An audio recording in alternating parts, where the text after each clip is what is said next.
राज्यभरामध्ये दत्त जयंतीचा उत्साह पाहायला मिळतोय। आपण कोल्हापुरातली दृश्य पाहिली, त्यानंतर राज्यभरातून इतर ठिकाणून सुद्धा दत्त जयंतीच्या सोहळ्यासाठी गर्दी होत असल्याचं दिसतंय। दत्त जयंतीच्या सोहळ्यासाठी मुंबईच्या मंदिरामध्ये भक्तांची गर्दी पाहायला मिळते आहे।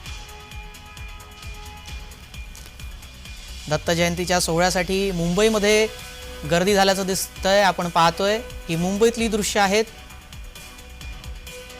मुंबईच्या दादर परिसरामध्ये स्वामी समर्थ मठामध्ये भाविकांची गर्दी कशा प्रकारे होतीये ते आपण पाहतोय।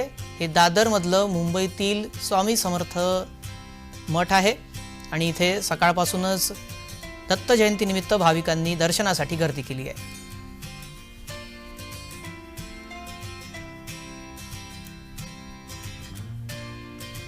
दत्त जयंती निमित्त आपल्याकडे दादर मठात रोज सकाळी एक लघुरुद्र पूजा असते।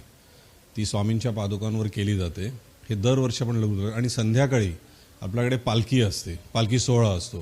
हे दोन मुख्यतः आपल्याकडे धार्मिक सोडोपचार केले जातात आणि रात्री 1 ते 1.5 तास आपल्याकडे भजन होतं।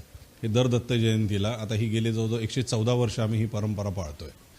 नाही तसं पाहुणे असे नाही, भक्त मंडळी येतातच दिवसाभरात। जर तुम्ही बघितलं आता तर सकाळची आज जरा थोडा प्रहर लवकर आहे, पण जर तुम्ही जसं दिवस जातो तसं आज पालखीला अलोट गर्दी होते। इकडे आमच्या पालखीबरोबर जवळजवळ 1000 लोक असतात जी आम्ही पुढे घेऊन जातो ती पालखीबरोबर। आणि सकाळी लघुरुद्रालाही जर तुम्ही बघितलं वरती लघुरुद्र पूजा चालू असते, तिथे जवळजवळ 100 ते 150 लोक।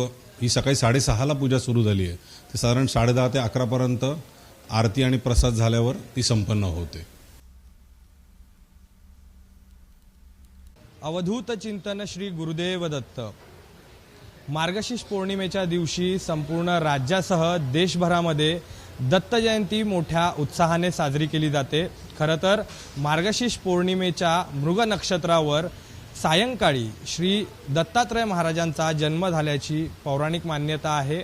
या निमित्तानं संपूर्ण राज्यासह देशभरात मोठ्या प्रमाणात दत्त जयंतीचा उत्सव जो आहे तो साजरा केला जातो। आपण सध्या दादरच्या श्री स्वामी समर्थ मठामध्ये आलो आहोत, ज्या ठिकाणी दत्त जयंती जी आहे ही मोठ्या प्रमाणात साजरी केली जाते। सकाळपासूनच आपण जर पाहिलं तर भाविकांची या ठिकाणी आशीर्वाद घेण्यासाठी, स्वामींचं दर्शन घेण्यासाठी या ठिकाणी रीग जी आहे ती लागल्याचं आपल्याला पाहायला मिळतंय। खरं तर हे मठ जे आहे याची स्थापना 1910ची आहे आणि लगभग 114 वर्ष जुनं हे ऐतिहासिक मठ आहे। आणि ह्या मठाची वैशिष्ट्य अशी आहेत की मोठ्या प्रमाणात या ठिकाणी दत्त जयंती असेल किंवा गुरुपौर्णिमा असेल अशा विविध कार्यक्रमांचं आयोजन मोठ्या प्रमाणात केलं जातं आणि मुंबईकर मोठ्या प्रमाणात या ठिकाणी स्वामींचं दर्शन घेण्यासाठी या ठिकाणी दाखल होत असतात। आज राज्यासह संपूर्ण देशामध्ये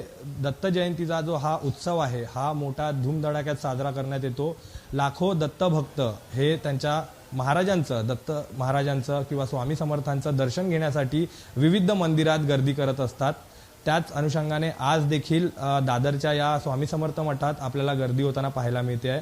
कॅमेरामॅन अक्षयसह मी चेतन किर्दत, जय महाराष्ट्र न्यूज, मुंबई।